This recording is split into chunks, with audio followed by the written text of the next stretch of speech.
ఈ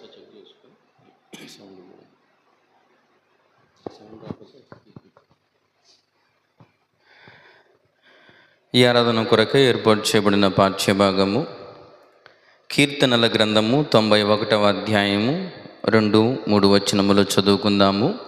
కీర్తనల గ్రంథము 91వ అధ్యాయము 2-3 వచనములు చదువుకుందాం. ఆయనే నాకు ఆశ్రయము, నా కోట, నేను నమ్ముకొను నా దేవుడని నేను యెహోవాను గూర్చి చెప్పుచున్నాను. వేటగాని వరిలో నుండి ఆయన నిన్ను విడిపించును, నాశనకరమైన తెగులు రాకుండా నిన్ను రక్షించును. ఆయన తన రెక్కలతో నిన్ను కప్పును, ఆయన రెక్కల క్రింద నీకు ఆశ్రయము కలుగును. ఈరోజు మన అంశము ఆశ్రయము, దేవుని ఆశ్రయము. నిజంగా దేవునిని ఆశ్రయిస్తే దేవుడు మనకు తోడుగా ఉంటాడా? దేవుణ్ణి మనం ఆశ్రయిస్తే, దేవుని సన్నిధిని మనం ఆశ్రయిస్తే దేవుడు నిజంగా మనకు తోడుగా ఉంటాడా? తెలుసుకుందాం. ఇక్కడ దావీదు భక్తుడు దేవునిని ఆశ్రయించాడంట. దావీదు భక్తుడు దేవునిని ఆశ్రయిస్తే దేవుడు దావీదు భక్తుని కాపాడాడు. ప్రతి అపాయము నుండి తప్పించాడు, ప్రతి కీడు నుండి తప్పించాడు, ప్రతి శ్రమ నుంచి విడిపించాడు. పైగా దావీదు భక్తుడికి దేవుడిచ్చిన వాగ్దానం ఏంటి?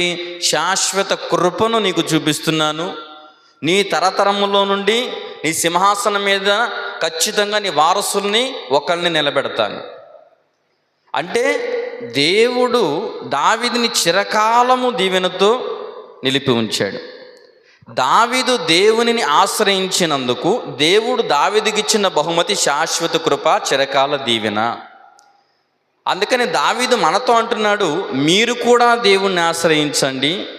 మీరు కూడా దేవుణ్ణి ఆశ్రయిస్తే 3వ వచనంలో వేటకాని ఊరి నుండి ఆయన మిమ్మల్ని విడిపిస్తాడు, నాశనకరమైన తెగులు రాకుండా మిమ్మల్ని కాపాడతాడు. ఇంకా ముందుకెళ్తే ఏమంటాడంటే, నువ్వు గనక దేవుణ్ణి ఆశ్రయిస్తే నీ దగ్గరికి దేవుడు తన దూతలను పంపించి నీ కాళ్ళకి రాయి తగలకుండా ఎత్తుకుని నడిపేలాగా చేస్తాడు. అంటే ఎటువంటి శ్రమలు నీకు కలగకుండా దేవుడు నిన్ను కాపాడతాడు.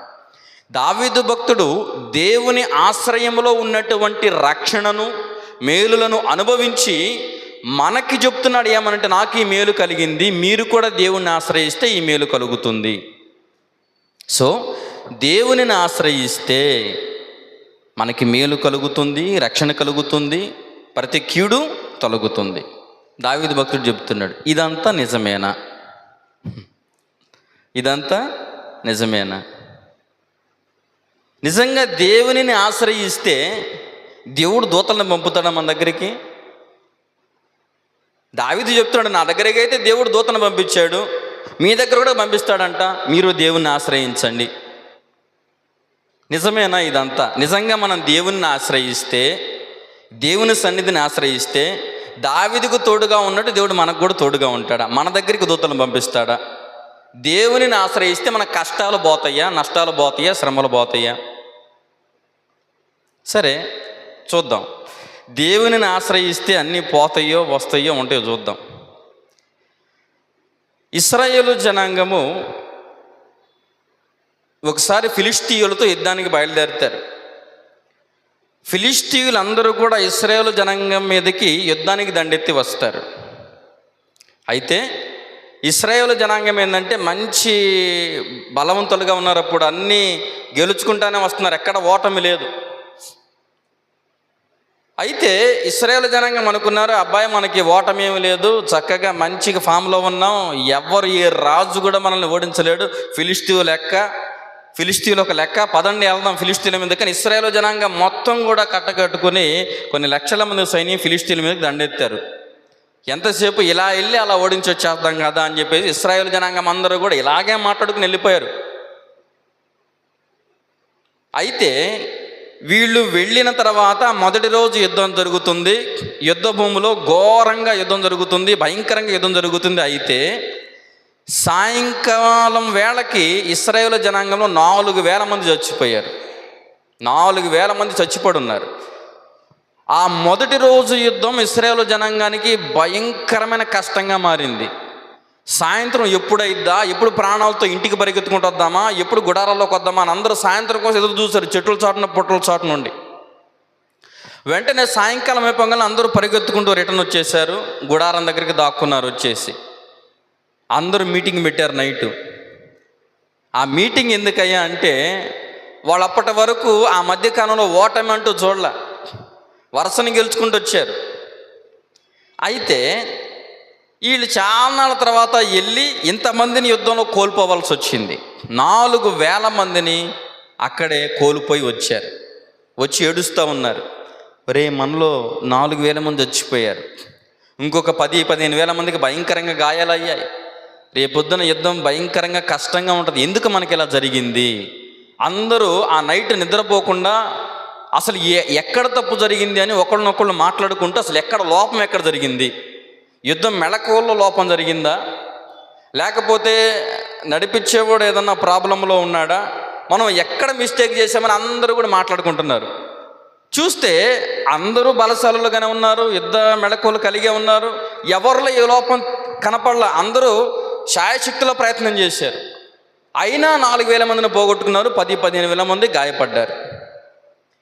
వీళ్ళకి ఎంతసేపు ఆలోచన చేసినా కూడా ఎక్కడ మిస్టేక్ జరిగింది తెలియట్లా, ఎవరు తప్పు చేశారు తెలియట్లా.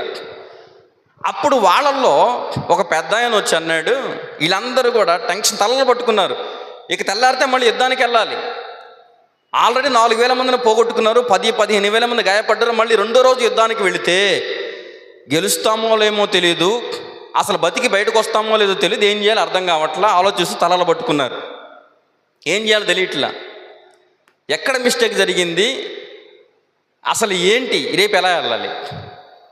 ఎంత వెతికినా వాళ్ళలో తప్పు దొరకట్లా. మనం ఎవరిని తప్పు చేయలే, అందరు ఖడ్గాలు కరెక్ట్గానే ఉన్నాయి, అందరూ కూడా బలశాలుగానే ఉన్నారు, ఎక్కడ ఎక్కడ ఎక్కడ తప్పు జరిగింది ఎదుగుతున్నారు. ఈలోగా ఒక పెద్ద ఆయన వచ్చాడు ఆడికి, అరే అబ్బాయిలు, మీరు యుద్ధంలో ఓడిపోయాం, ఎందుకు ఓడిపోయాం అని చెప్పేసి ఒకళ్ళొకళ్ళు మాట్లాడుకుంటున్నారు, కానీ అరే అబ్బాయి మీరు వెళ్ళేటప్పుడు ప్రార్థన చేసుకున్నారంటారా అని అడిగాడు. అప్పుడు అందరూ ఒకళ్ళొకళ్ళు ఒరే ఒరే ఒరే ఒరే మనం ఏం మర్చిపోయాంరా, ప్రార్థన మర్చిపోయాం, యుద్ధానికి వెళ్తా వెళ్ళే హడావుల్లో మనకేం దిగులు, మనకేం తక్కువ, మనం బలవంతులం, మన దగ్గర కత్తులు ఉన్నాయి, ఖడ్గాలు ఉన్నాయి, బరిసెలు ఉన్నాయి, ఆయుధాలన్నీ ఉన్నాయి, మనకేం తక్కువ అనుకుంటూ పరిగెత్తికెళ్ళాం, ప్రార్థన తక్కువైంది మనకి. అరే నాకు గుర్తులేదు, నువ్వన్నా చెప్పొచ్చుగా.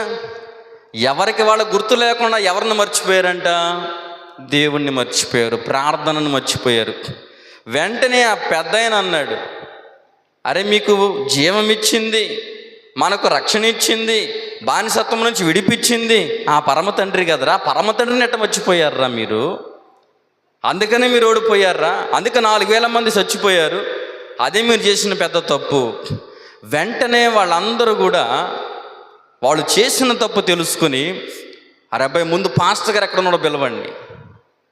2 పాస్టర్ గారిని పిలిపించారు. ఎందుకంటే మనం ఘోరమైన తప్పు చేసాం. ఏం తప్పు, అసలు యుద్ధానికి వెళతా ప్రార్థన చేసుకోకుండా బయలుదేరు. ఎంత పెద్ద తప్పు ఇది. దేవుడు మనల్ని క్షమించడు. మనల్ని దేవుడు క్షమించాలంటే ఈ రాత్రంతా బలంగా ప్రార్థన చేయాలి. ఈ రాత్రంతా బలంగా ప్రార్థన చేయాలంటే మన తరపున ప్రార్థన చేసే పాస్టర్ గారు ఉండాలి. పాస్టర్ గారిని పిలిపించండి. 2 పాస్టర్ గారిని పిలిపించారు. ఆ 2 పాస్టర్ గారులు వచ్చి ఒక జాము సేపు గంటలు ప్రార్థన చేశారు. వాళ్ళకి ఏం తెలియట్లా. వీళ్ళేం అడుగుతున్నారు, పాస్టర్ గారు రేపొద్దున గెలుస్తామని చెప్పండి. ఈ పాస్టర్లు అంటున్నారు, మీరు కూడా ప్రార్థన చేయండి అయ్యా, విసికి బాకండి, నేను ప్రార్థనలోనే ఉంటున్నాను, నువ్వు కూడా ప్రార్థన చేస్తున్నారు. వీళ్ళకి ఎంతసేపటికి ఆ నడవట్లో ఏం తెలియట్లే అసలు.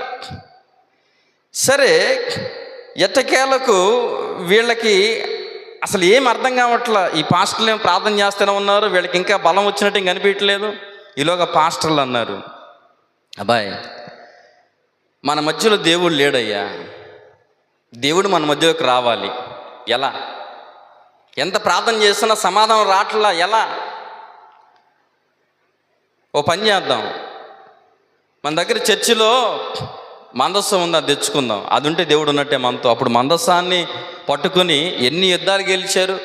మందసాన్ని ఎత్తుకొని ఎరుకోకి వెళితే ఎరుకో గోడలు కూలిపోయాయి. ఈ యుద్ధంలో మనం గెలవాలంటే దేవుని తోడు మనకు కావాలి, దేవుని ఆశ్రయించాలి మనందరం.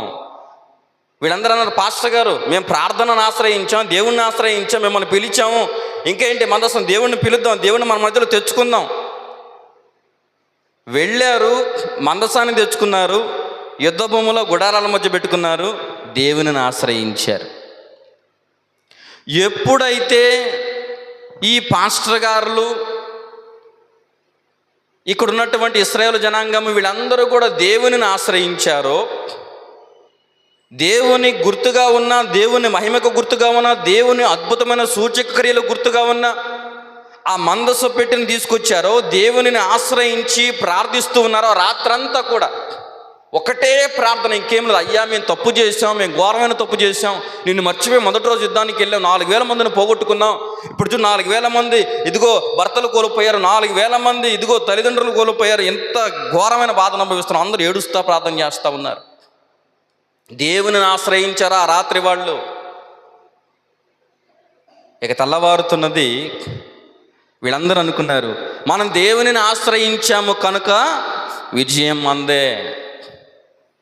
చాలా ఘనంగా గొప్ప గొప్ప శబ్దాలు చేసుకుంటూ రేపొద్దున విజయం మందే, యుద్ధానికి అందరూ మిక్కిలి సంతోషంతో బయలుదేరండి, ఎవడు దిగులు చెందొద్దు, మనం దేవుణ్ణి ఆశ్రయించాం, దేవుణ్ణి ప్రార్థించాం, మన మధ్యలో సేవకులు ఉన్నారు, ఇక్కడ 2 సేవకులు ప్రార్థన చేస్తున్నారు, ఇంటి దగ్గర ఇంకో సేవకులు ప్రార్థన చేస్తాడు, మొత్తం 3 సేవకులు ప్రార్థన చేస్తున్నారు, మనందరం ప్రార్థనతో బయలుదేరుతున్నాం, మనం దేవుణ్ణి ఆశ్రయించాం, వేడుకుంటున్నాం దేవుణ్ణి, రేపొద్దున విజయం మందే. వీళ్ళు ఇలాగ గొడవ చేస్తుంటే, ఆర్భాటాలు చేస్తుంటే, అవతల శత్రు శిబిరంలో ఉన్నటువంటి ఫిలిష్తీయుల్లో ఒక భయం పుట్టింది. ఆ భయం ఏంటంటే, అరే మనం పొద్దున్నే 4,000 మందిని చంపాము, వాళ్ళు ఏడుస్తా కదా ఉండాలి, 4,000 మందిని చంపితే వాళ్ళు ఎందుకు ఇప్పుడు పండగ చేసుకుంటున్నారు, అసలు ఏం జరిగింది? పోయి కనుక్కున్నారు అసలు ఏం జరిగిందో. రహస్యంగా వెళ్ళి చూస్తే విషయం తెలిసింది. ఫిలిష్తీయులకి ఏంటంటే, వాళ్ళు దేవుణ్ణి ఆశ్రయించారంట, దేవుణ్ణి గుడారంలోకి తెచ్చుకున్నారంట, దేవుని మందసాన్ని గుడారంలో తెచ్చుకున్నారంట, రాత్రంతా దేవుణ్ణి ప్రార్థిస్తూనే ఉన్నారంట, వాళ్ళ సేవకులు వచ్చి ప్రార్థన చేస్తూనే ఉన్నారంట. ఫిలిష్తీయులు ఎప్పుడైతే ఈ సంగతి తెలుసుకున్నారో, ఏ సంగతి?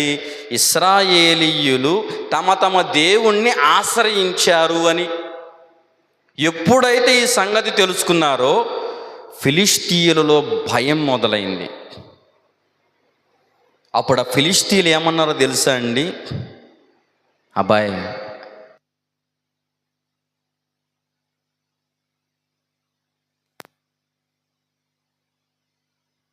ఆ ఫిలిష్తీయులు అంటున్నారు, అబ్బాయి ఇక మనం యుద్ధం చేయటం అనవసరం, వాళ్ళ దేవుడు వాళ్లకు తోడుగా ఉన్నాడు, వాళ్ళ దేవుడు మామూలు దేవుడు కాదు, ఆయన గనక ఇప్పుడు తలచుకున్నాడంటే ఆన్ ది స్పాట్ ఈ నైట్లో మనందరినీ కూడా కప్పి పెడతాడు.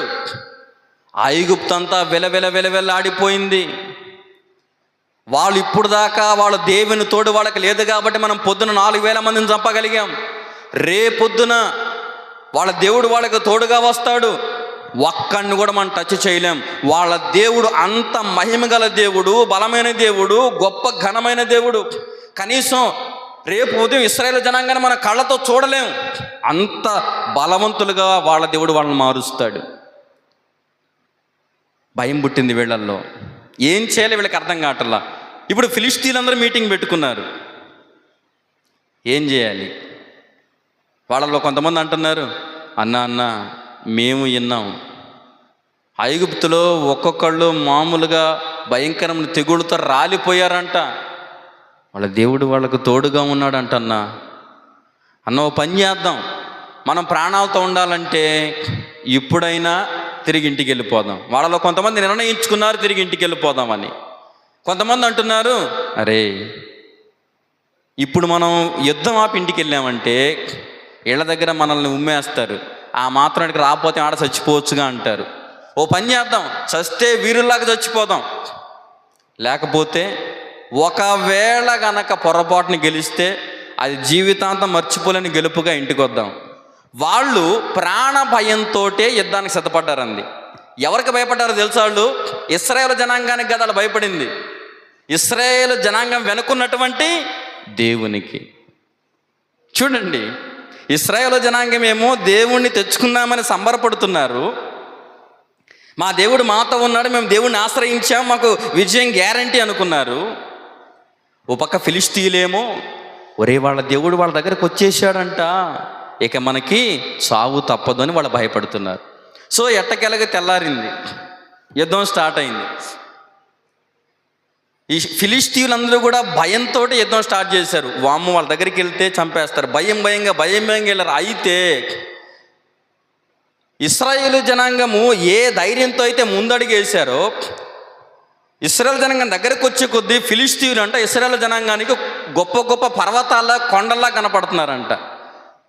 వీళ్ళందరూ అనుకుంటున్నారు, అరే ఏంది, రాత్రంతా మనం ధైర్యం తెచ్చుకున్నాం కదా, రాత్రంతా బలం తెచ్చుకున్నాం కదా, రాత్రంతా ప్రార్థన చేశాం కదా, రాత్రంతా దేవుణ్ణి ఆశ్రయించాం కదా, కానీ ఇప్పుడైతే ఫిలిష్తీయులు మనకి ఇంకా పెద్ద పెద్ద కొండల్లా కనపడుతున్నారు, వాళ్ళ దగ్గరికి వెళ్ళాలంటే భయం వేస్తుంది.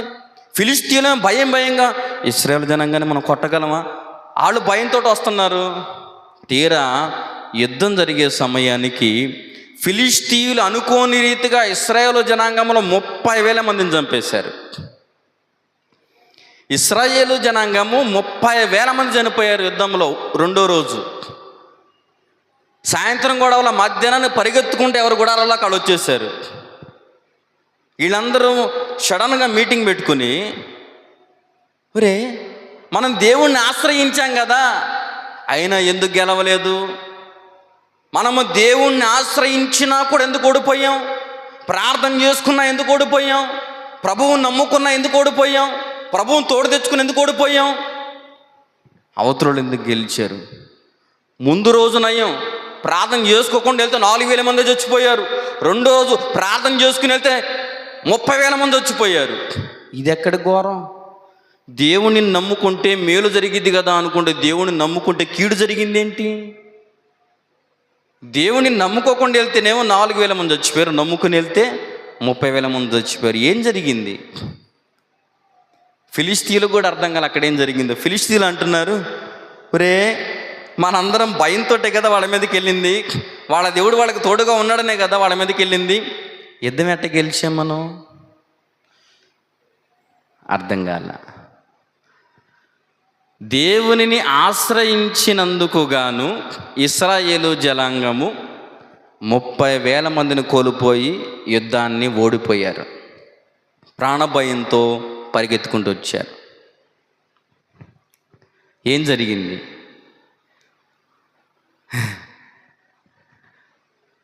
ఇంకొక మాట చెప్పనా మీకు.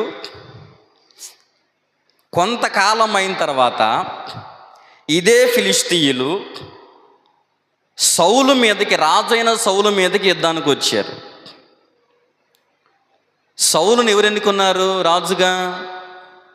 తండ్రి అని యెహోవా దేవుడు స్వయంగా ఎన్నుకున్నాడు సౌలుని. సామాన్లు దాక్కుంటే, సౌలు నువ్వు మొదటి రాజు ఇశ్రాయేలు జనాంగానికి, నేను అభిషేకిస్తున్నా. నేను తండ్రి అని యెహోవా దేవుడు స్వయంగా పిలిచి సౌలుని ఎన్నుకున్నాడు రాజుగా, అభిషేకించాడు. సౌలు నా బిడ్డ, మొదటి రాజు ఇశ్రాయేలు జనాంగానికి.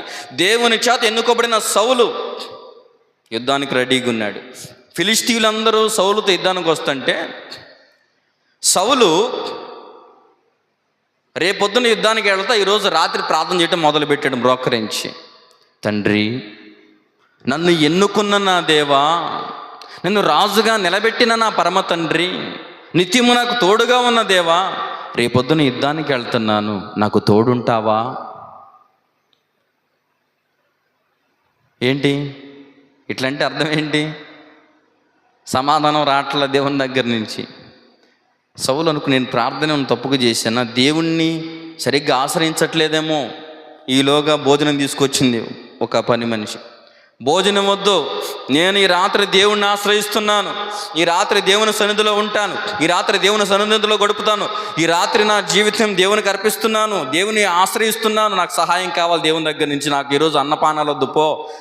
ఉపవాసం ఉండి మ్రోకరించి ప్రార్థించాడు సౌలు. తండ్రి, నాలో తప్పిదమ్ములుంటే క్షమించు తండ్రి, నువ్వు నాతో ఎందుకు మాట్లాడట్లేదు, నాతో మాట్లాడు, రేపు యుద్ధం ఉంది, ఇప్పుడు నువ్వు మాట్లాడకపోతే ఎట్లాగా, నువ్వు మాట్లాడు ప్లీజ్, సౌలు అంటున్నాడు, అయ్యా నేను అన్నం మానేశాను. నేను మాట్లాడు. నేను నీళ్లు మానేశాను. మాట్లాడు. మోకరించడంలో తప్ప. సరే సాగిలపడతా, బోర్లకబడి సాగిలపడి ప్రార్థన చేయడం మొదలుపెట్టాడు. సాగిలపడి బోర్లకబడి, అయ్యా నేను నీకు అప్పగించుకుంటున్నాను, నువ్వే నా ఆశ్రయం, నా కోట, నా రక్షణ, నా కొండ, నా బంగారం, నా అన్ని నువ్వే. ముందు నాతో మాట్లాడి రేపొద్దున యుద్ధానికి పంపించు నన్ను. సమాధానం రాట్లా. దేవునిని ఎన్ని విధాలుగా ఆశ్రయించాలో అన్ని విధాలుగా ఆశ్రయించాడు సౌలు. ఏడ్చాడు, మొర్ర పెట్టాడు, కన్నీరు విడిచాడు, అంగలార్చాడు, పొర్లాడాడు. సమాధానం రాల. సౌలు అనుకున్నాడు, సరే దేవుడు నాతో మాట్లాడట్లేదు, దేవుడు అలిగాడు, పాస్టర్ గారిని పిలిపిద్దాం. పాస్టర్ గారిని పిలిపించాడు. పాస్టర్ గారు నా గురించి ప్రార్థన చేయండి, పొద్దున యుద్ధం ముందు ఏమన్నుంటే దేవుడు నేను తర్వాత చూసుకుంటామని చెప్పు, ముందు నాతో మాట్లాడమని చెప్పు, యుద్ధానికి నా తోడుగా వస్తాడా రాడా దేవుడు, ఏమన్నుంటే ఆయనకి నాకు తర్వాత చూసుకుంటాం, ముందు రేపు యుద్ధం గెలవాలి, తోడుంటాడా ఉండడా అది కనుక్కోండి ముందు ప్రార్థన చేసి. ఈ పాస్టర్ గారులు అందరూ ప్రార్థన చేయడం మొదలుపెట్టారు. అయ్యా నువ్వు ఎన్నుకున్న సౌలు, నువ్వు నిలబెట్టుకున్న సౌలు, నువ్వు ప్రేమించిన సౌలు, ఇదిగో నీ మాట వినే సౌలు రేపు యుద్ధానికి వెళ్తున్నాడు, తోడుగా వస్తావా? వాళ్ళు ఎన్ని విధాలుగా పిలిచారో దేవుణ్ణి, అస్సలు కొంచెం కూడా సౌండ్ రావట్లే వాళ్ళకి. దేవుడు సౌలును గురించినటువంటి సమాధానం అసలు ఇవ్వనే లేదు. ఎన్ని విధాలుగా సౌలు దేవునిని ఆశ్రయించినా, ఉపవాసం ఉండి ఆశ్రయించినా, కన్నీరు విడిచి ఆశ్రయించినా, సాగిలపడి ఆశ్రయించినా దేవుడు సౌలుతో మాట్లాడలా. పైగా ఆ యుద్ధమే సౌలు యొక్క చివరి యుద్ధం. ఆ యుద్ధంలోనే సౌలు చచ్చిపోయాడు. చనిపోవటం కూడా మామూలుగా కాదండి. తన్ను తాను పొడిచిన గాయాల పాలై కొన ఊపిరితో చాలాసేపు కొట్టుకుని నా ప్రాణం పోకపోతుంటే ఇంకెవడో చెట చంపుతాడో అని చివరికి సున్నతి లేని ఎవడైనా వచ్చి నన్ను చంపుతాడేమో, నన్ను నేనే చంపుకుంటానని తన కత్తి మీద తానే పడి చచ్చిపోయాడు. అంత మాత్రం సౌలుని నాడు వదిలిపెట్టలా. ఫిలిష్తీయులు వచ్చి చచ్చిపడి ఉన్న సౌలుని తీసుకుని తల నరికి తలను ఊరేగిచ్చారు, సౌలు తలని. మరేంటి, ఏం జరిగింది? దేవునిని ఆశ్రయించిన సౌలు ఎందుకు చచ్చిపోయాడు? ఎందుకు రక్షణ పొందుకోలేకపోయాడు? ఈ రెండు విషయాలు తెలియాలి మనకి. ఇప్పుడు దావీదు ఏమంటున్నాడు, ఇక్కడ భక్తుడు ఏమంటున్నాడు? నేను దేవుణ్ణి ఆశ్రయించాను, నాకు మేలు కలిగింది, దేవుడు నన్ను అన్నిటి నుంచి తప్పించాడు, నాకు మేలు చేశాడు, శాశ్వత కృప నాకు ఇచ్చాడు, నా తరతరాల్లో ఒక బిడ్డని పైకి లేవనెత్తుతానన్నాడు, నాకు మేలు జరిగింది కాబట్టి మీరు కూడా దేవుణ్ణి ఆశ్రయించండి, దేవుడు మీకు మేలు చేస్తాడు అంటున్నాడు. మనం కూడా అది నమ్ముతున్నాం కదా. మరి దేవునిని ఆశ్రయిస్తే ఇంకో మాట కూడా ఉంది, దేవునిని ఆశ్రయించిన వారికి ఏ మేలు కొదవయ్యి ఉండదు. అంటే మేలులో కొద్దిగా ఉండదు, విస్తారమైన మేలు కుమ్మరిస్తానంట దేవుణ్ణి ఆశ్రయిస్తే. మరి దేవునిని ఆశ్రయించిన ఇశ్రాయేలు జనాంగం ఎందుకు చచ్చిపోయారు, ఓడిపోయారు? దేవునిని ఆశ్రయించిన సౌలు ఎందుకు చచ్చిపోయాడు? ఇంతకీ అసలు దేవుణ్ణి ఆశ్రయించాలా వద్దా? రైట్ అమ్మా, థ్యాంక్ యూ. యథార్థవంతంగా దేవుణ్ణి ఆశ్రయించదు. Right, very good, thank you Sumathi గారు. ఇంకా చూడండి, దేవునిని ఆశ్రయించాలా వద్దా? దేవుడు పొరపాటు చేశాడా? వాక్యం పొరపాటుగా ఉందా? అసలు ఆశ్రయించాలా? ఆశ్రయిస్తే మనకు కీడు కలుగుతుందా, మేలు కలుగుతుందా? మనకు ఆన్సర్ ఎక్కడో ఉండదండి, మనం చదివినటువంటి వాక్యంలోనే ఉంటుంది. నిజంగా థ్యాంక్ యూ. ఆశ్రయించే విధానంలో పొరపాటు ఉండకూడదు. మీకు అర్థమయ్యేలాగా చెప్తా. ఈ వాక్యాన్ని ముందు నుంచి ఒకసారి చదువుకుందాం. 91వ కీర్తన 1వ వచనం చదువుకుందాం. 91వ అధ్యాయం 1వ వచనం. 91వ అధ్యాయం 1వ వచనం. ఇక్కడ ఏమని రాశాడు? నువ్వు దేవునిని ఆశ్రయించి దేవుని దగ్గర నుంచి మేలు పొందుకోవాలంటే నువ్వు ఎక్కడ నివసించాలి? ఇంట్లోనా, లేకపోతే నీకు బాగా ఫేవర్గా ఉన్న వాళ్ళ చాటున, బిడ్డల చాటున, తండ్రి చాటున, తల్లి చాటున, అన్న చాటున, తమ్ముడు చాటున, ఎక్కడ? ధనము చాటున, బంగారం చాటున, పొలం చాటున, ఎక్కడ? మహోన్నతుని చాటున నివసించువాడే సర్వశక్తుని నీడలో విశ్రమం పొందుకుంటాడు. నువ్వు ఏ చెట్టునైతే ఆ పండు కావాలనుకుంటే ఆ చెట్టు కిందకు నువ్వు వెళ్ళి ఆ చెట్టు గురించి నువ్వు తెలుసుకోవాలి. మొదట నువ్వు దేవుని ఆశ్రయము యొక్క ఫలములు పొందుకోవాలి అంటే అసలు దేవుని చాటున నువ్వు నివసించాలి. లోకము చాటున, పాపము చాటున, లేకపోతే నీ శరీరము చాటున, నీ హృదయము చాటున, నీ కన్నుల చాటున, నీ తలంపుల చాటున నివసించకూడదు. ఇవన్నీ ఎందుకు చెప్పాను చెప్పండి? వీటి చాటున ఏముంటుంది? నా శరీరం చాటున నాకేముంటుంది? పాపం ఉంటుంది. నా తలంపుల చాటున నా ఆలోచన నా ఇష్టం అయ్యి, నా శరీరం నా ఇష్టం, అవునా కదా?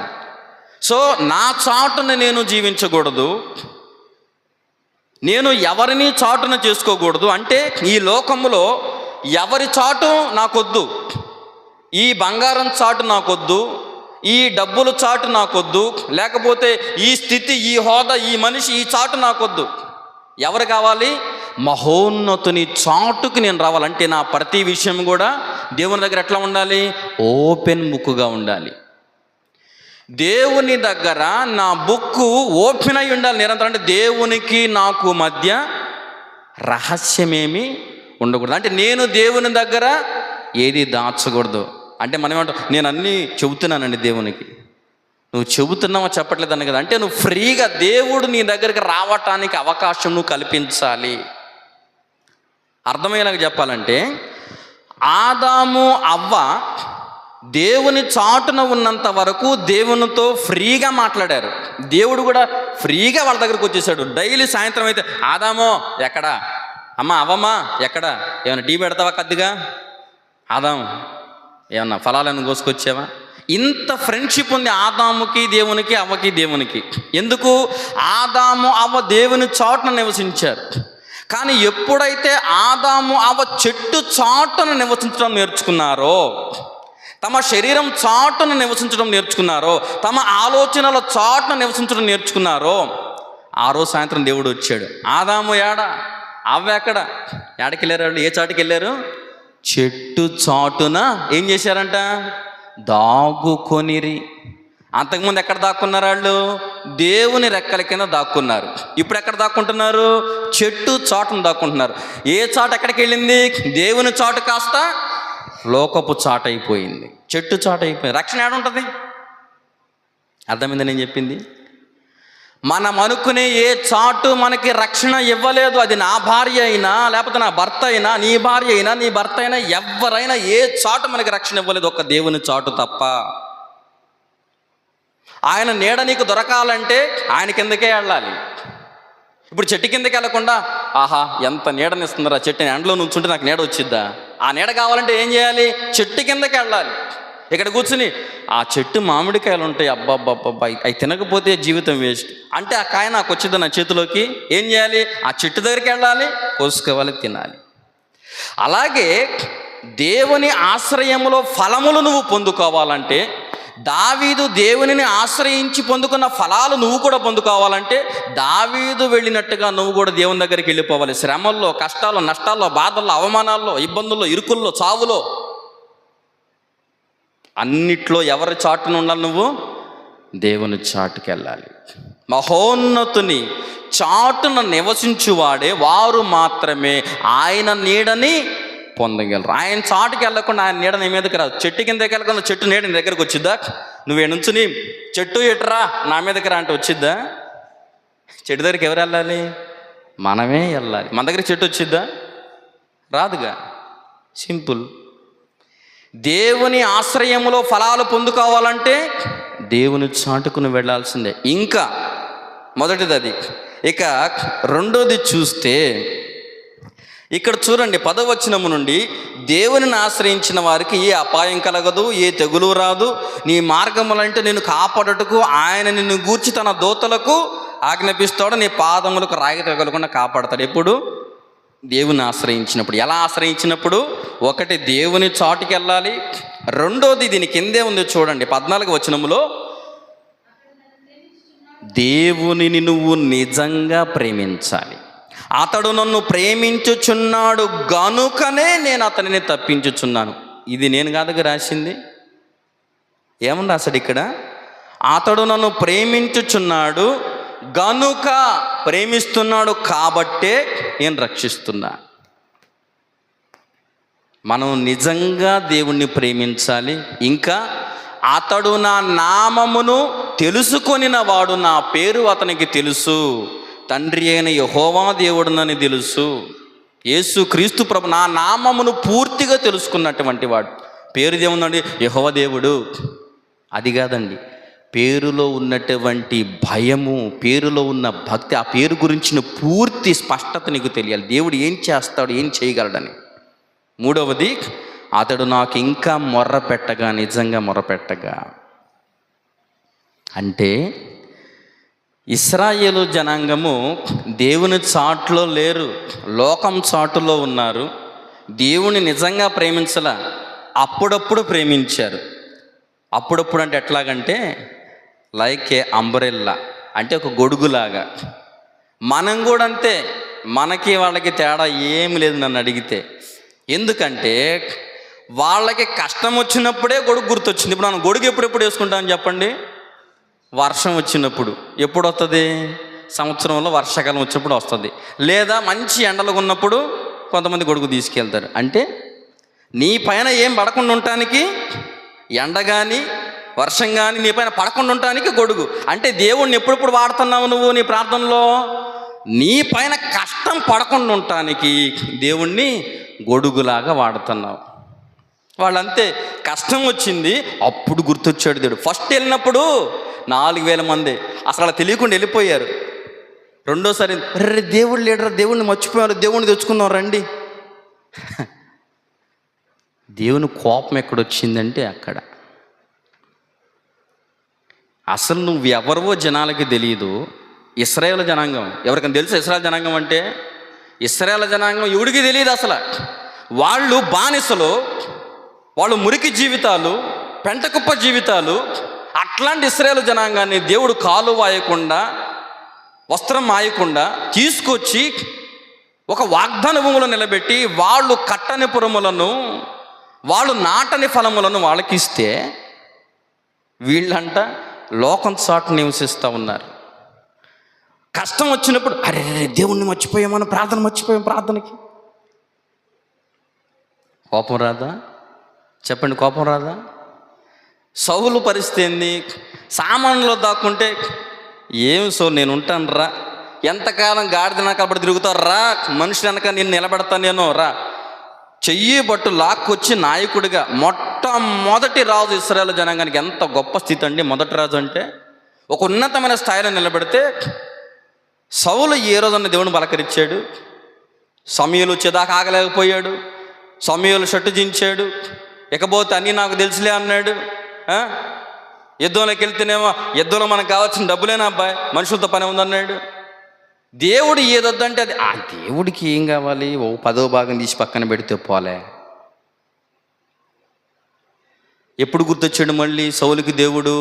అమ్మో ఫిలిస్తీన్లు మన మీదకి వస్తున్నారు, వాళ్ళు మంచి బలవంతులు, ప్రార్థన చేద్దాం, పట్టు. గొడుగులాగా దేవుడిని వాడాలంటే దేవుడు గొడుగు అవ్వడండి. అప్పుడు మనకి నిత్య అగ్నిస్తంభంలాగా, నిత్య వెలుగుమేఘంలాగా ఉండాలంటే మనం దేవునిలో ఉండాలి. ఇంకా మీకు అర్థమయ్యేలాగా చెప్పనా? అట్ట కాకపోతే ఎట్ట ప్రేమిస్తామండి? ఎప్పుడు గుర్తుంటాడా ఏంది?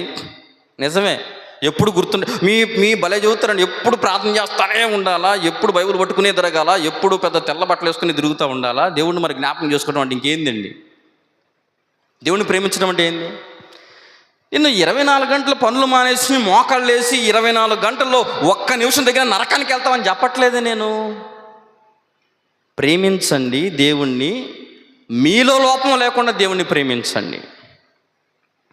రోజు ప్రార్థన చేయండి. 2 నిమిషాలే, 5 నిమిషాలే, 10 నిమిషాలే, మీకు కుదిరినంత ఒక పావు గంట. ఒక్క వచనం చదువు వస్తే చదవండి, లేకపోతే వినండి.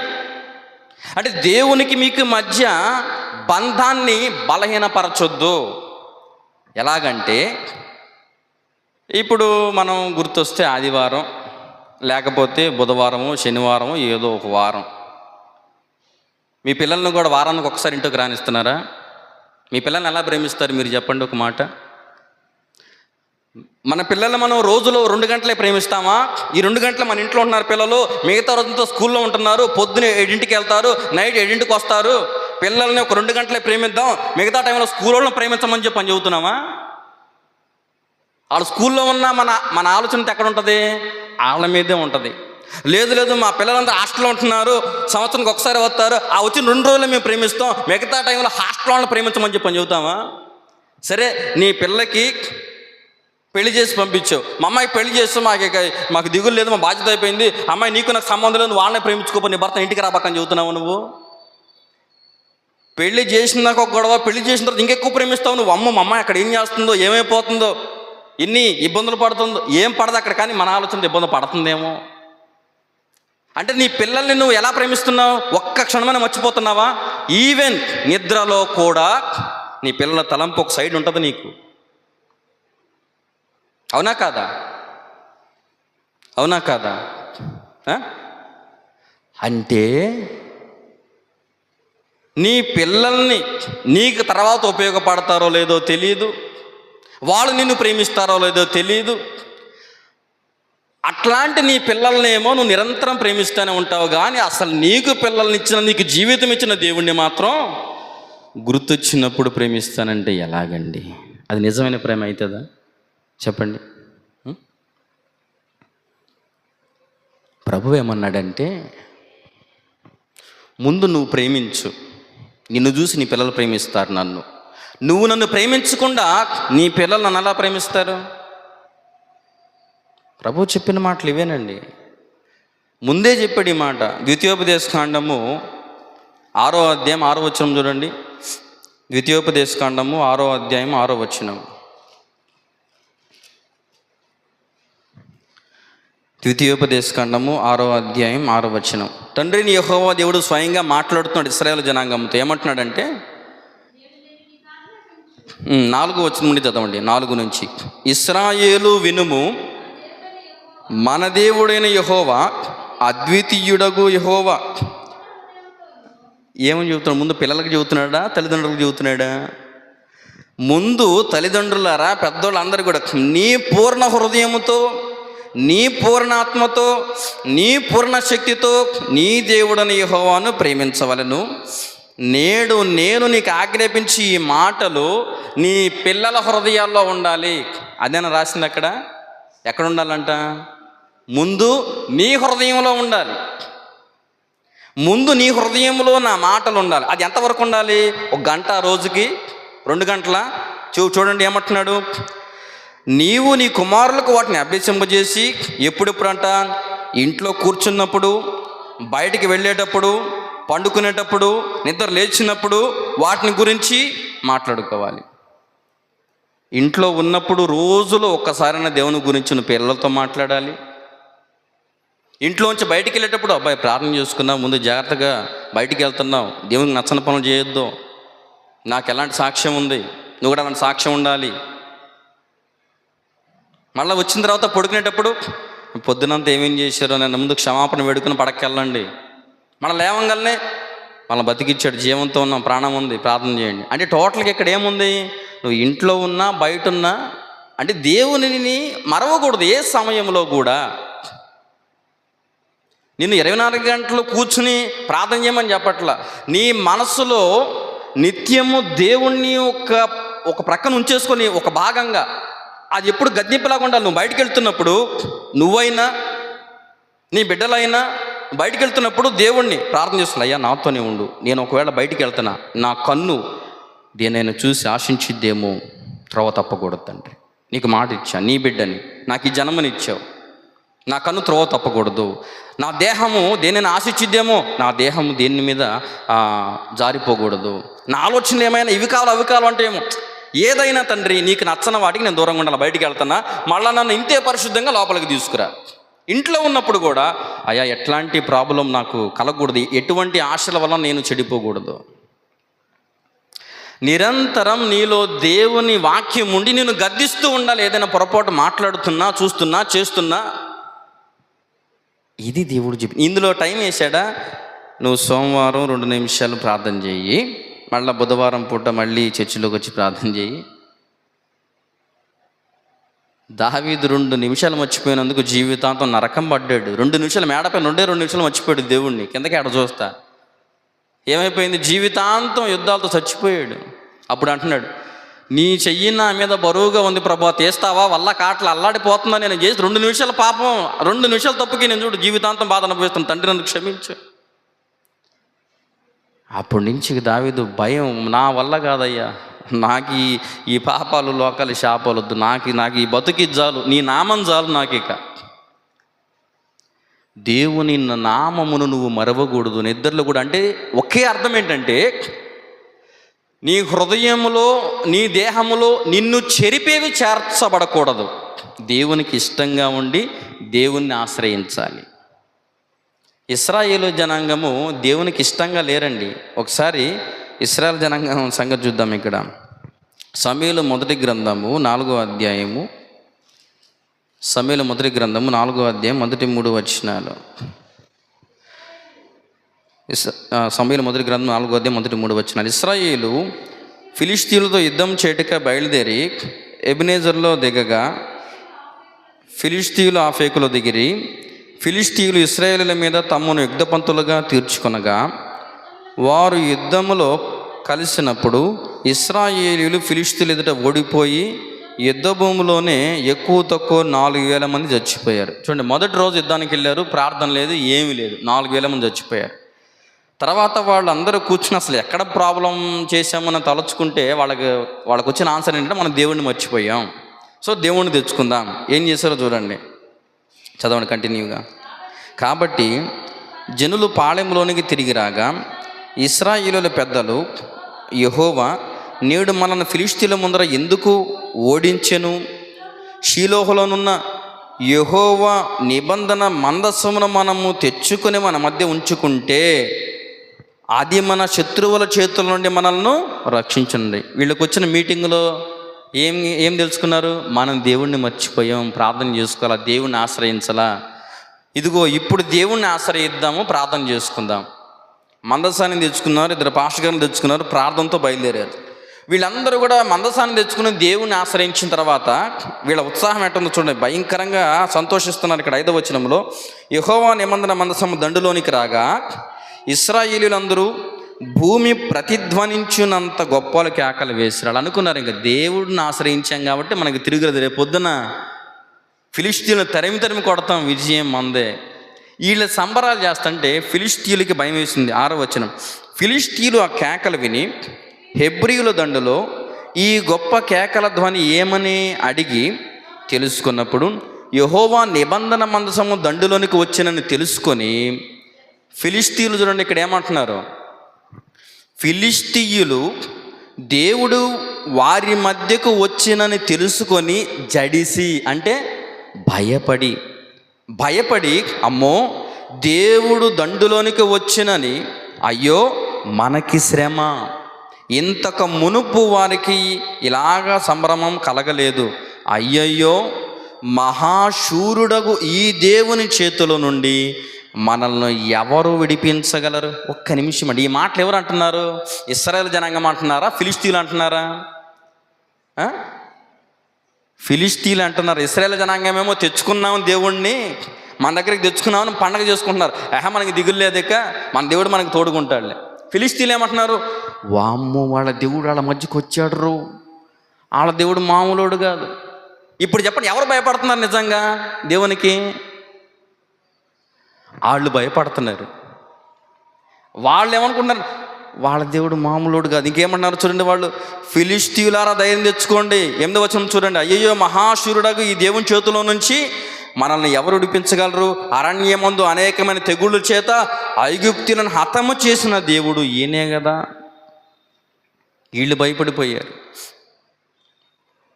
భయపడాల్సింది వాళ్ళు ఏం చేశారు? మందసం తెచ్చుకుని అక్కడికి పెట్టుకుని 2 పాస్టర్లను పెట్టుకుని మీరు ప్రార్థన చేయండి అండి, మేము వెళ్తున్నాం యుద్ధానికి. అవతల వాళ్ళు ఏమనుకుంటున్నారు, వామ్మో వాళ్ళు దేవుని నమ్ముకోవటం మొదలు పెట్టారంటే ఖచ్చితంగా వాళ్ళ దేవుడు విజయం ఇస్తాడు. శత్రువులు భయపడుతున్నారు. దేవుడు అంటే తెలియని వాళ్ళు దేవునికి భయపడుతున్నారు. దేవుని గురించి తెలుసుకున్న వాళ్ళు దేవుడు మనకు తోడుగా ఉన్నాడు లేరా పదండి. ఆ రోజు ఏం జరిగిందో చూడండి. అప్పుడు 10వ వచనం, ఫిలిష్తీయులు యుద్ధము చేయగా ఇశ్రాయేలీయులు ఓడిపోయి అందరూ తమ డేరాలకు పరిగెత్తుకుని వచ్చిరి.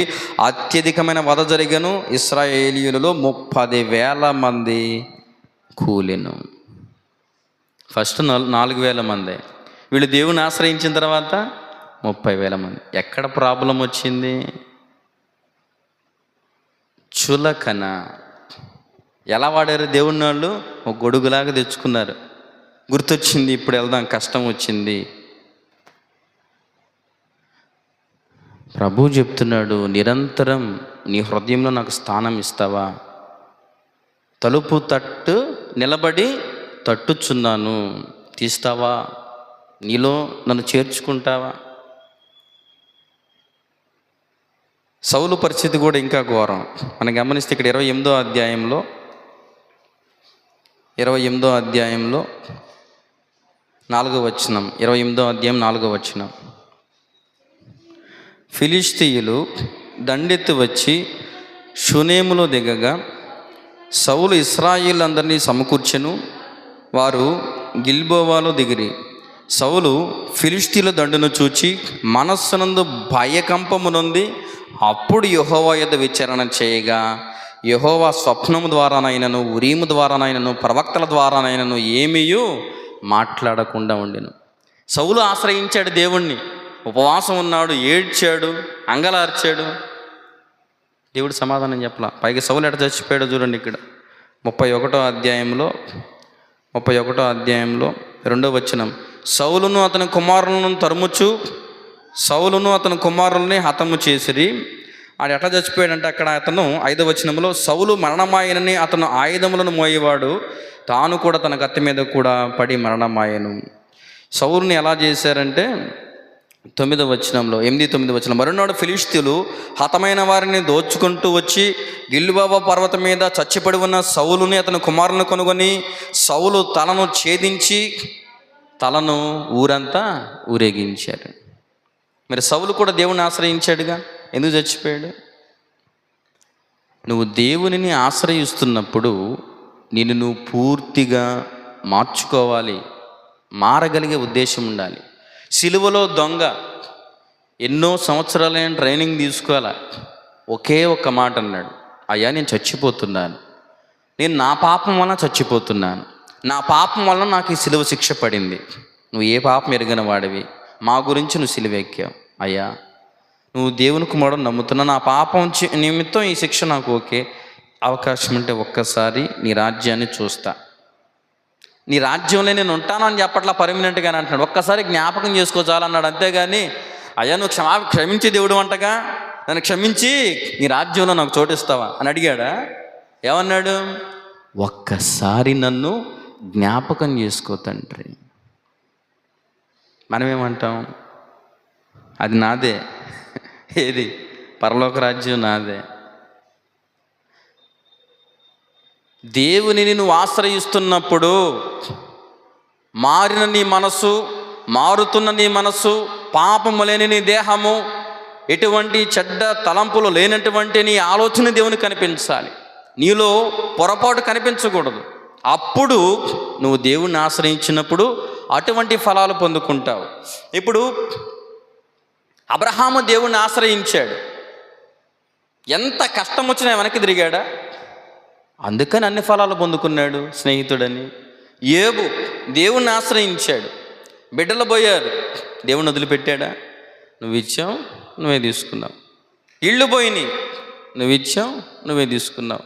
పనోళ్ళు పోయారు, నువ్వు ఇచ్చావు, నువ్వే తీసుకున్నావు. అన్నీ పోయినాయి, నువ్వు ఇచ్చావు, నువ్వే తీసుకున్నావు. భార్య వచ్చి తిడుతుంది, చచ్చిపోవా, ఎందుకు బతుకున్నావు? అట్లా మాట్లాడకూడదమ్మాయి మనం. ఈ దేహం ఎవరు? దేవుంది. దిగంబరికి వచ్చాను, దిగంబరికి నేను వెళ్తాను, ఏముంది అందులో, పో, తప్పు పో. చూడండి, తన దేహములో కానీ, తన హృదయంలోకి కానీ, తన తలంపుల్లోకి కానీ యోబు అపవాదికి చోటివ్వల. ఒళ్ళు మొత్తం దేవుని నింపుకున్నాడు. కనుకనే తరతరాలను చూశాడు. మళ్ళీ తర్వాత 4 రెట్ల ఒక ఉన్నతమైన స్థితిని పొందుకున్నాడు. దేవునిని ఆశ్రయిస్తే ఆ ఫలాలు, దేవుడిచ్చే ఫలాలు పొందుకోవాలంటే దేవుణ్ణి ఆశ్రయించేటప్పుడు నువ్వు ఎలా ఉన్నావు ప్రశ్నించుకో. చెప్పలా ఇందాక 91వ అధ్యాయం 1వ వచనంలో కీర్తనల గ్రంథము, మహోన్నతుని చాటున నివసించువాడు మాత్రమే. నువ్వు దేవుని చాటులోకి ఎప్పుడు వస్తావో, దేవుని చాటులోకి నువ్వు ఎప్పుడు వస్తావో అప్పుడు మాత్రమే దేవుడు నీ కొరకు సిద్ధపరిచినటువంటి ఆ ఫలములను పొందుకొనగలవు. ఇంకోటి కూడా అంటాడు తెలుసు, ఏమనంటే కీర్తనల గ్రంథం 34వ అధ్యాయము 8వ వచనం, కీర్తనల గ్రంథము 34వ అధ్యాయం 8వ వచనం, దేవుని రుచి చూచి తెలుసుకోండి, అప్పుడు ప్రభువుని ఆశ్రయించండి. దేవునిలో ఉన్న ప్రతి స్థితిని కూడా మీరు తెలుసుకుని దేవునికి భయపడుతూ ఉండాలి నిత్యము. దేవుడేమి స్పూనో గరిటో లేకపోతే షెల్ఫ్లో బుక్కో కాదండి. మనం తీసుకెళ్ళి బైబిల్ చదవగానే దేవుడు మన మీదకి వచ్చేసి బైబిల్ అయిపోగానే గూట్లో పెట్టడానికి నిరంతరం మనతో ఉండడానికి ఆశపడుతున్నాడు ఆయన. నాలో, నీలో, మనలో ఉండాలని ఆశపడుతున్నాడు. మనం ఓపెన్ బుక్గా ఉండాలి దేవునికి. మన జీవితం దేవునికి స్పష్టంగా కనపడుతూ ఉండాలి. దాపరేఖ ఉండకూడదు దేవుడికి నీకు మధ్య. దాపరేఖ ఉండకూడదు అంటే నువ్వు పాపంలో ఉండకూడదు. ఫినిష్. ఎప్పుడైతే కంప్లీట్గా నువ్వు దేవుని నీలోకి ఆహ్వానిస్తావో అప్పుడు నువ్వు దేవుణ్ణి ఆశ్రయిస్తే ఒక్క దూత కాదు, దూతలు వచ్చి నేను ఎత్తుకుని తిరుగుతూ ఉంటారు. శ్రమలు వచ్చినా, ఇబ్బందులు వచ్చినా దేవుని చాటున మాత్రమే ఉండు. పూర్తిగా దేవుణ్ణి నమ్ము. అప్పుడు దేవుని రెక్కల క్రింద ఉన్నటువంటి ఫలాలు దావీదు వలె మనం పొందుకోండి. దావీదు అందుకని అంటాడు, నేను పొందుకున్న ఫలాలు మీరు కూడా పొందుకోండి. మీరు పొందుకోవాలంటే నిజంగా దేవుణ్ణి ప్రేమించండి. నిజంగా నువ్వు ప్రేమిస్తే నీ బిడ్డలకి నువ్వు అన్యాయం చేస్తావా? ఒక మాట చెప్పండి. నిజంగా నువ్వు ప్రేమిస్తే, బిడ్డలు మనందరం ప్రేమిస్తాం, మన బిడ్డలకు అన్యాయం చేస్తాం మనం? అదే దేవుడు అడుగుతాడు. నువ్వు నిజంగా ప్రేమిస్తే ఎవరికి అన్యాయం చెయ్యవు. నిజంగా ప్రేమించు దేవుణ్ణి. నువ్వు నీ బిడ్డలు ఎలా ప్రేమిస్తావో అలాగా దేవుని ప్రేమించు, ప్రతి ఒక్కరిని ప్రేమించు. ఫినిష్. ఇక నువ్వు ఏం చెప్పవసరం. నువ్వు చెయ్యి, ప్రార్థన చేయి, అయ్యా నేను ఆశ్రయించాను, దావీదు వలె నాకు తోడుగా ఉండు. నీ పక్కనే ఉంటారు 2 దూతలు, ఏ ప్రాబ్లం రానియకుండా. కనుక ప్రియ దేవుని జనులారా, ఇశ్రాయేలు జనాంగం వలె, సౌలు వలె గొడుగులాగా దేవుణ్ణి వాడుకోవద్దు. గుర్తొచ్చినప్పుడు, లేకపోతే కష్టం వచ్చినప్పుడు, ఇబ్బంది వచ్చినప్పుడు. నిత్యం మనం దేవునిలో ఉందాం, దేవునికి దూరం కావద్దు. దావీదు వలె నిత్యం దేవునిలో ఉందాము. దేవుడు మనకు సిద్ధపరిచిన ప్రతి ఫలాలని పొందుకుందాం. దేవుని ఆశ్రయించి ఆ పరమరక్షణ యొక్క మంచి ఫలాలు పొందుకుని దావీదు వలె దేవునిలో ఫలిద్దాం. అట్టి కృప ఆ పరిశుద్ధ ఆత్మదేవుడు మనందరికీ అనుగ్రహించునుగాక. ఆమేన్.